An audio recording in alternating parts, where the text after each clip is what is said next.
Bonjour à vous et bienvenue sur TV Vendée en ce mardi 6 janvier dans votre matinale jour d'épiphanie. Aujourd'hui, l'occasion bien de manger une bonne galette en famille ou entre amis, mais l'actualité du jour c'est surtout la neige qui est présente ce matin sur l'ensemble de la Vendée, neige tombée dans la soirée et durant la nuit. Nous allons en parler très largement dans quelques instants de cette neige avec, regardez cette image de la place Napoléon sous ce très joli manteau blanc, la place Napoléon complètement enneigée. Ça faisait très longtemps que nous n'avions pas vu une telle image en Vendée. Si vous souhaitez d'ailleurs réagir à l'actualité du jour ou bien nous envoyer vos images justement de cette neige en Vendée, je vous rappelle le numéro du WhatsApp officiel de la matinale que voici. N'hésitez pas donc à nous envoyer un petit message. On commence tout de suite d'ailleurs par faire un point sur la météo en ce mardi avec un grand et beau soleil attendu sur l'ensemble de la Vendée ce matin, mais les températures sont très négatives avec moins 7 degrés dans les terres et moins 4 sur le littoral. Dans l'après-midi, elles vont repasser au-dessus de 0 avec 2 degrés dans les terres, 4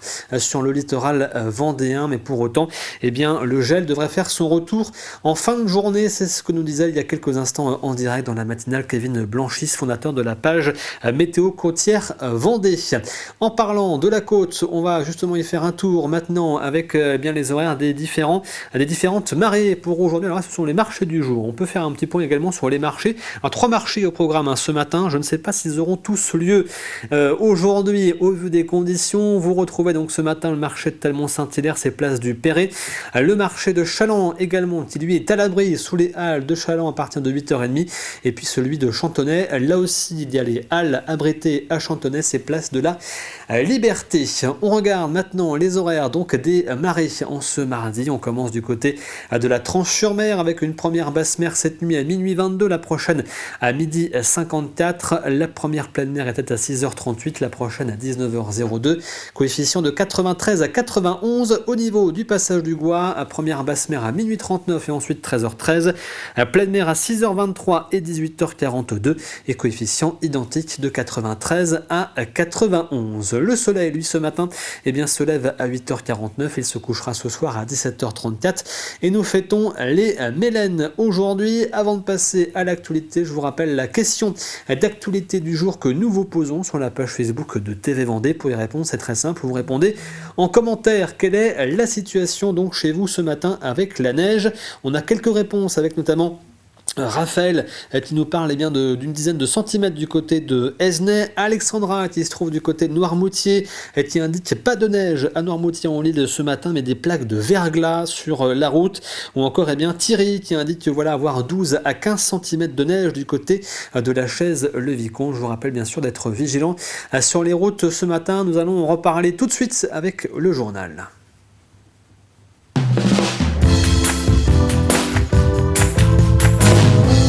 Et vous l'aurez donc compris, une large partie de ce journal est consacrée à cet épisode de neige et de froid qui touche la Vendée depuis hier. Le département est en vigilance orange, neige et verglas depuis ce lundi à 18h jusqu'à aujourd'hui à 9h voire midi. Il est tombé entre 2 et 7 cm de neige en moyenne sur l'ensemble du département et jusqu'à 10 voire 15 cm par endroit. Une neige qui tient bien au sol ce matin avec les températures négatives. Les transports scolaires ne sont pas assurés aujourd'hui. Et les poids lourds de plus de 7,5 tonnes ont interdiction de circuler depuis hier 18h et jusqu'à midi aujourd'hui. Un tel phénomène météorologique, la Vendée n'en avait pas connu depuis longtemps, comme nous l'explique Louise Viadji. -3, -4, -5 degrés, les températures glaciales s'enchaînent depuis plusieurs jours, mais malgré les apparences, ce phénomène n'est pas considéré officiellement comme une vague de froid par Météo France. À la différence des nuits, les journées sont elles plutôt ensoleillées. Il fait donc autour de 5 degrés en maximale l'après-midi. La dernière vraie vague de froid en Vendée remonte, elle, en février 2012. Et si on regarde du côté des minimales historiques, sur la période 1984-2025, on retrouve moins 9,5 degrés à La Roche-sur-Yon le 30 décembre 1996. Et si on remonte encore plus loin, le record absolu dans le bocage vendéen est de, tenez-vous bien, moins 17 degrés. C'était en février 1986 à Roche-Servière. Revenons à aujourd'hui puisque cette nuit, il a fait entre -4 et -6 degrés. Alors du côté des bons réflexes, n'hésitez pas à retarder si c'est possible vos déplacements. Si vous devez tout de même prendre la voiture, vérifiez que vos pare-brises, vos vitres, vos rétroviseurs extérieurs soient bien propres. Et sur la route, n'hésitez pas à mettre vos feux de croisement, bien évidemment, vos feux de brouillard avant et arrière, et réduisez la vitesse et gardez bien les distances de sécurité. N'hésitez pas à vérifier avec un GPS ou sur les cartes, on va dire, routières, des zones qui pourraient être les plus dangereuses. N'hésitez pas à utiliser une application de GPS, Waze, Google Maps, quand vous allez faire votre trajet ce soir ou demain matin. Enfin, dans la journée, on va dire, de mardi plus globalement, d'essayer de vérifier les conditions aussi de circulation. Et du coup, à essayer de décaler votre départ ou alors à ne pas prendre la route, ce qui serait encore mieux. Prudence donc sur les routes. Le thermomètre devrait légèrement remonter dès demain. Les températures négatives, elles, vont disparaître à partir de ce jeudi. Et des perturbations sont également à attendre ce matin sur l'ensemble du réseau SNCF. Des retards et des suppressions de trains sont donc à prévoir. Du côté du service départemental d'incendie et de secours, ce sont plus de 690 appels qui ont été reçus entre 17h hier et ce matin 5h. 140 interventions dues en partie à la météo, avec 12 interventions de sapeurs-pompiers pour des accidents de la voie publique dus à la neige et le secours auprès de 24 naufragés de la route. Et dès l'annonce de la vigilance orange, neige et verglas hier, les équipes du département en charge des routes ont mis en place le plan de viabilité hivernale. 21 saleuses se sont mises en route sur les axes principaux dès 20h et 11 camions équipés de lames et de tracteurs sont mobilisés pour assurer le déneigement. Une opération menée sur près de 1000 km de route. Louis Viadger a pu accompagner l'une des saleuses hier soir en pleine opération autour de La Roche-sur-Yon. Il est 19h30 ici à La Roche-sur-Yon et les premiers agents sont en train d'arriver à l'agence du parc départemental de La Roche-sur-Yon. En tout, une quarantaine d'agents sont mobilisés à travers le département pour couvrir cet épisode de neige et de verglas et donc pour saler les routes. Alors cet agent m'a confié vouloir faire toutes les vérifications sur son véhicule pour être sûr de partir en bonne sécurité. Pour voir si on n'a pas une crevaison, une fuite, une ampoule grillée, voilà, pour être opérationnel et pas être en panne pendant notre mission de salage. Contrôle que je fais tout le temps avant le départ. Une dizaine de minutes plus tard, Michael reçoit un premier appel des patrouilleurs. Le service de circulation et de sécurité donne les premières consignes en fonction de l'état des routes, des règles qui peuvent évoluer au cours de la nuit. On a des consignes qui sont données par les contrôleurs de chaque secteur qui nous dit le circuit à faire et les données de grammage de sel et de saumure qui sont mis au mètre carré sur les routes. Michael et son collègue partent pour une intervention de 3 à 4 heures en fonction des aléas de circulation. La pluie verglaçante nécessite pour le moment un traitement au sel, mais de la bouillie de sel, un mélange avec du saumure sera aussi utilisé pour traiter la chaussée enneigée. 2 tracteurs avec des lames ont été aussi mobilisés en renfort à Luçon et à Saint-Gilles-Croix-de-Vie. C'est une grosse activité finalement qui mobilise beaucoup de personnes, des patrouilleurs qui circulent sur tous les itinéraires le soir ou la nuit en général. Donc là encore beaucoup plus aujourd'hui avec les événements qui est prévu. La neige, c'est pas un événement auquel on est habitué. Donc on va faire du mieux pour sortir les saleuses et faire les opérations de déneigement. L'intervention de Michael se terminera vers minuit. Au total, 21 saleuses ont été mobilisées aux 4 coins du département cette nuit. Et pour rappeler donc fortement un déconseil de prendre sa voiture ce matin, le conseil départemental rappelle les bons gestes à adopter, à savoir respecter les restrictions de circulation et les déviations, à privilégier les transports en commun dans la mesure du possible bien sûr, à stationner votre véhicule en dehors des voies de circulation pour faciliter le travail des agents des routes, à dégager la neige et saler le trottoir devant votre domicile et ne toucher en aucun cas les fils électriques tombés au sol. Et je vous rappelle également que si vous prenez la route et que vous êtes derrière un engin en train de déneiger ou de saler, il est strictement interdit de le dépasser pour des questions de sécurité. Les dépanneurs sont aussi mobilisés depuis hier soir pour venir en aide aux automobilistes en difficulté en raison des conditions. Je vous rappelle qu'il vous est fortement donc déconseillé de prendre votre voiture ce matin. Néanmoins, si vous êtes dans l'obligation de prendre la route, voici quelques conseils sur les équipements que vous pouvez utiliser et les bons gestes à avoir à la fois pour vérifier son véhicule et au volant. L'idéal, c'est quand même de s'équiper s'il a des chaussons ou des choses comme ça. S'il y a vraiment de la neige, tout ce qui peut être chaussons, enfin chaînes ou des choses comme ça. Après, ou des pneus 4 saisons.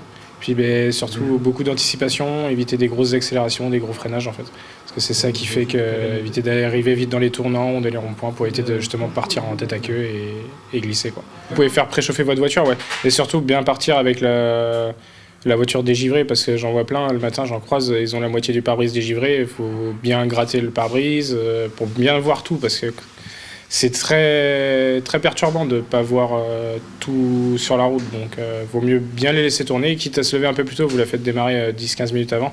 Puis après, une fois que tout est dégivré, vous pouvez partir. Après, c'est bête comme conseil, mais si vous le sentez pas, ne pas prendre la route en fait. C'est bête, mais des fois, il vaut mieux rester chez soi et puis ne pas partir que prendre le risque de se mettre au tas, par exemple. Nous refermons pour l'instant cette page consacrée donc à la neige pour parler du préfet, puisque depuis hier matin, la Vendée a un nouveau préfet. Il s'appelle Éric Fresselinard, 64 ans. Il a pris ses fonctions hier avec un dépôt de gerbes au monument aux morts à La Roche-sur-Yon, puis un temps d'échange avec les élus locaux et la presse. Il succède à Gérard Gavory qui a quitté ses fonctions en décembre après 4 années passées en Vendée. Éric Fresselinard arrive d'Espagne où il était conseiller à l'ambassade de France à Madrid. Auparavant, il fut préfet en Haute-Saône, dans l'Aude et en Meurthe-et-Moselle. À peine arrivé, il doit donc assurer la gestion de l'épisode météorologique que nous connaissons et a indiqué faire de la sécurité routière l'une de ses priorités. C'est une grande satisfaction, évidemment, de commencer effectivement aujourd'hui ce poste de préfet de la Vendée. Ça faisait des semaines que j'attendais qu'il se matérialise, qu'il se concrétise. Moi, la Vendée, pour moi, ça a été les vacances. Pendant des années, toute mon enfance, toute ma jeunesse et encore maintenant, à Noirmoutier. Je suis aussi allé à l'Île-Dieu et un peu dans différents endroits autres du département. Mais pour moi, la Vendée, parmi tous les départements français, c'est quand même un département très très particulier parce que je porte en moi depuis toujours. Les dossiers, moi je vais les appréhender tranquillement, dans la sérénité, dans le travail. Et maintenant j'attends de voir les gens, pour que les élus, les acteurs, pour qu'ils me parlent de leur sujet de préoccupation et qu'ensemble, vraiment, c'est le mot important, est ensemble et qu'ensemble on trouve des solutions. Il y a peut-être des gens qui aiment les mots croisés, moi j'aime les problèmes. Non, au-delà de la boutade, c'est vrai que ce qui est intéressant quand on a un problème, une difficulté, c'est de chercher une solution. Voilà. En réunissant les gens, en regardant les papiers, en utilisant sa réflexion personnelle, son intuition, parce que voilà, quand on arrive à trouver une solution à un problème compliqué, qu'elle soit parfaite ou pas, mais en tout cas une solution, c'est assez satisfaisant. Donc disons que voilà, ensuite c'est dans ma nature. Moi j'aime bien en fait quand il y a un problème, quand il y a une difficulté, quand il y a une crise. Généralement, j'ai un état d'esprit qui fait que je réagis assez bien. À la Genétouse, le festival de théâtre jeune public change d'air. Anciennement connu sous le nom Enfant Théâtre, il devient Les Petits Joueurs, avec comme ambition toujours de mettre en lumière les jeunes comédiens de 8 à 16 ans venus de l'ensemble de la Vendée. La 4e édition du festival Les Petits Joueurs donc aura lieu les 6 et 7 juin prochains, un événement coproduit par les comédiens de la Genétouse, la municipalité et le collectif Morditus. Pour cette nouvelle édition, le festival s'étendra sur 2 jours afin d'accueillir davantage de troupes et de créer plus d'espaces dédiés aux rencontres et aux échanges artistiques. Au programme, ateliers de pratique artistique, présentation des spectacles des troupes invitées, mais aussi des temps de rencontres et de partage entre jeunes artistes, encadrants et publics. On veut que le festival, ça soit une fête. Donc, c'est vraiment bon enfant, c'est très bienveillant. Chacun aiguise son œil aussi. C'est ce qu'on souhaite, que les enfants puissent aiguiser leur sens de la critique, mais au bon sens du terme, qu'ils puissent partager leurs ressentis sur ce qu'ils viennent de voir. Il y a aussi des bords de scène, en fait, justement, pour qu'on puisse avoir ce temps d'échange avec les enfants, comment ils travaillent tout au long de l'année. Moi, je sais pas, j'ai envie de dire que le théâtre, je pense que c'est l'intérêt de ce festival, c'est de voir que le théâtre, c'est multiple. Il n'y a pas un théâtre, mais il y a des théâtres, et que toutes ces formes de théâtre peuvent exister, peuvent cohabiter, et les enfants voient des choses très très différentes. D'une troupe à l'autre, il y a des façons de jouer, il y a des choix de textes qui sont complètement différents. Et c'est je trouve, tout l'intérêt de ce festival, c'est l'ouverture. Se dire, ah oui, on peut faire aussi ça au théâtre, ah on peut faire ça aussi, ah oui d'accord, moi j'aurais pas fait comme ça. Voilà, c'est ça l'intérêt, c'est la rencontre et la diversité.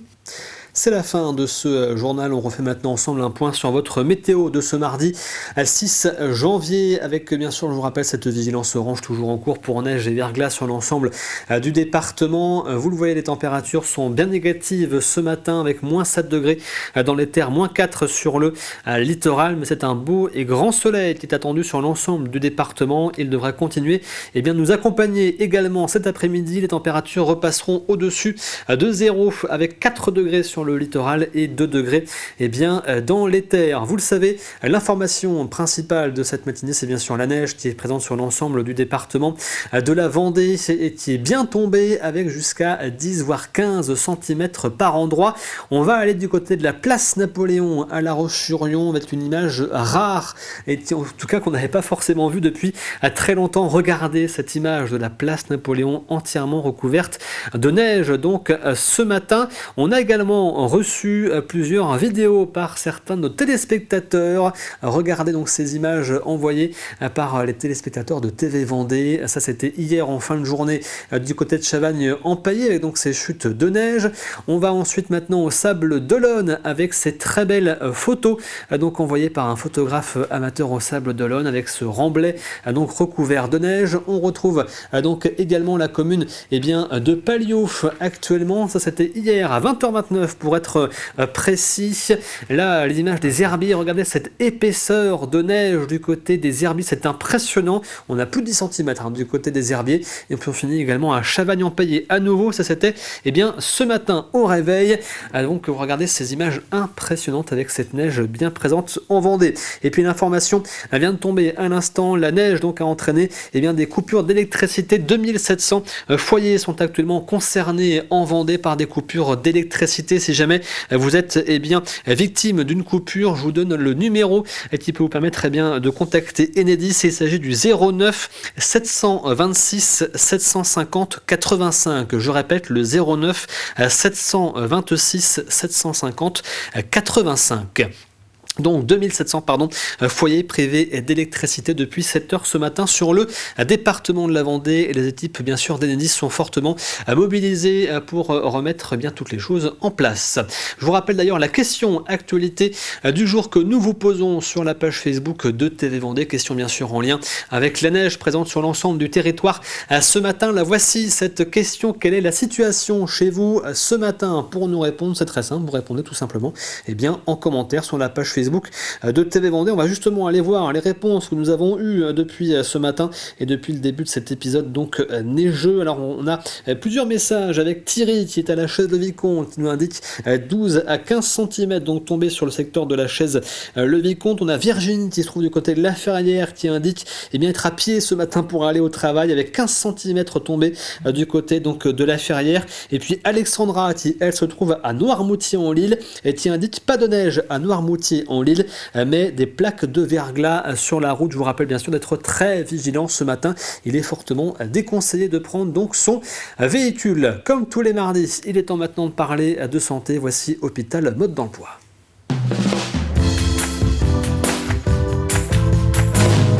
Et cette semaine, Hôpital Mode d'Emploi est consacré au Dry January. C'est le défi du mois de janvier, faire une pause dans sa consommation d'alcool pendant un mois. Une initiative qui séduit de plus en plus de Français, notamment pour commencer l'année en meilleure forme. Hôpital Mode d'Emploi en collaboration avec les hôpitaux de Vendée. Le Dry January, c'est j'arrête pendant un mois. Alors, je le fais. Et je vois combien il est difficile pour ceux, maintenant ils me connaissent, mais les premiers temps, ceux qui sont de mon entourage et qui ont des pratiques de consommation qui ne bougent pas eux parce qu'ils n'ont pas envie de s'associer à ce projet-là, combien je les gêne. Et déjà c'est intéressant de voir ça en disant, mais rien que moi je bois pas et eux me posent la question, bah, arrête, quand est-ce que ça s'arrête? Voilà, ça dit quelque chose, ça leur provoque quoi que je boive pas? Qu'est-ce qui les gêne dans le fait que j'ai arrêté de boire? Et peut-être que ça peut être intéressant et provoquer une discussion et de se dire, non pas tu bois trop, parce que là ils n'entendront pas, mais ne me voyant pas boire pendant un mois, vont peut-être se dire, il y a quelque chose à questionner là, peut-être, ou pas.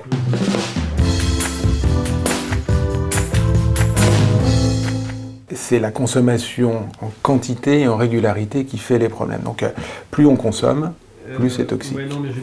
Et après, il y a des phénomènes d'adaptation et des phénomènes de lien à la substance qui vont rendre problématique la consommation et entraîner un phénomène de dépendance. La dépendance, c'est la perte de la liberté de s'abstenir. C'est-à-dire, je voudrais bien, mais je ne peux pas m'arrêter. Alors, c'est très difficile à comprendre pour le grand public qui dit ben moi, il suffirait, il faudrait qu'il... Voilà, il n'a pas de volonté, il n'y a qu'un faucon. Ben non. Il y a quelque chose qui s'est construit ou qui s'est déconstruit ou qui s'est abîmé au niveau cérébral, parce que c'est les phénomènes cérébraux, qui empêchent la personne, alors qu'elle sait les dommages que ça provoque sur son environnement, sur elle-même, d'arrêter. Et c'est là où il faut agir sur le plan thérapeutique avec un ensemble de panels de soignants.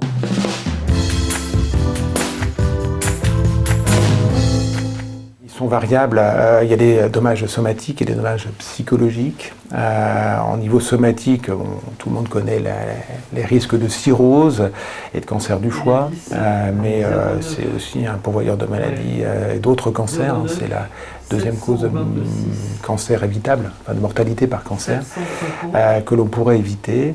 Il y a aussi les maladies cardiovasculaires qui sont liées à l'alcool. Il y a des maladies neurologiques, il y a des démences, il y a des troubles du comportement, il y a des troubles... Voilà, ça abîme vraiment l'ensemble de l'organisme, musculairement, psychologiquement, voilà.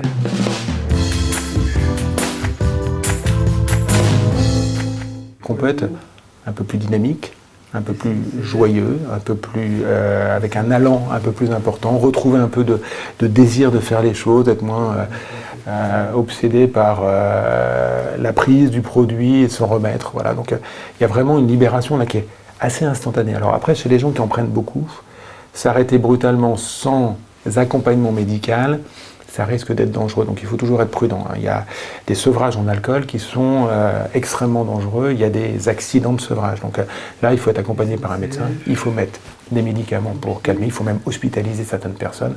Voilà, mais pour le commun, des gens qui n'ont pas une dépendance très sévère, alors les signes de dépendance, c'est quand le matin on commence à trembler, avoir des sueurs, avoir mal au ventre. Là, il ne faut pas essayer d'arrêter tout seul, il faut aller voir quelqu'un qui va prescrire des molécules. De tout le reste des gens... Le sevrage provoque plutôt une amélioration, un bien-être. Et voici pour ce nouveau numéro de Hôpital Mode d'Emploi en collaboration avec les hôpitaux de Vendée. Je vous rappelle bien sûr la principale information de la matinée, la neige qui est présente sur l'ensemble du département ce matin. Neige tombée hier dans la soirée et cette nuit. Soyez très vigilants sur l'ensemble des routes. Il est fortement déconseillé donc de prendre son véhicule pour circuler en Vendée. Les transports scolaires sont interrompus sur l'ensemble du département. Je vous rappelle également cette interdiction de circuler pour les poids lourds qui est en vigueur jusqu'à midi pour les poids lourds de plus de 7,5 tonnes sur l'ensemble du réseau routier du département. Il y a également des perturbations sur l'ensemble du réseau SNCF avec des suppressions de trains qui sont donc à prévoir. Vous pouvez bien sûr vérifier la circulation des TER sur le site TER Pays de la Loire. La circulation des trains est totalement interrompue par exemple sur la ligne entre Saint-Gilles-Croix-de-Vie et Sainte-Pazanne. Les pompiers, eux, ont réalisé plusieurs interventions cette nuit. Ils ont reçu près de 690 appels entre 17h hier et 5h ce matin sur l'ensemble du département et ont dû venir en aide à 24 naufragés de la route bloqués par la neige sur les routes du département. Et puis enfin, information qui est tombée il y a quelques instants, près de 2700 foyers sont privés d'électricité ce matin en Vendée.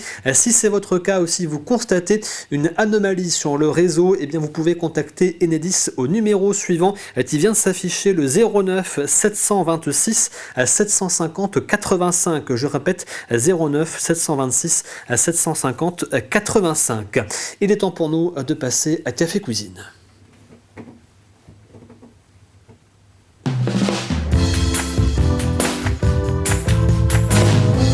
Et à gagner cette semaine dans Café Cuisine, je vous rappelle, ce sont 2 places pour le Cinéville de La Roche-sur-Yon. Pour espérer les remporter, il vous faut la réponse à la question que voici: quel monument historique du Sud Vendée, célèbre pour son cloître, a proposé une enquête immersive pendant les vacances? Voici l'indice du jour. Son nom est directement lié à la rivière qui traverse le village où il est implanté. C'est la fin de cette matinale. Merci à vous de l'avoir suivi. Nous aurons bien sûr un nouveau point sur l'actualité et la situation en Vendée avec la neige dans le journal prévu à 12h30. Je vous rappelle bien sûr d'être très prudent ce matin sur l'ensemble des routes du département. Merci à vous donc d'avoir suivi cette matinale. On se retrouve bien sûr demain à même lieu, à même heure. Et donc prudence une nouvelle fois avec la neige en Vendée ce matin et avec le verglas également présent sur l'ensemble du réseau routier. Rendez-vous donc avec l'actualité à 12h30 avec le journal. Très bonne journée à toutes et à tous.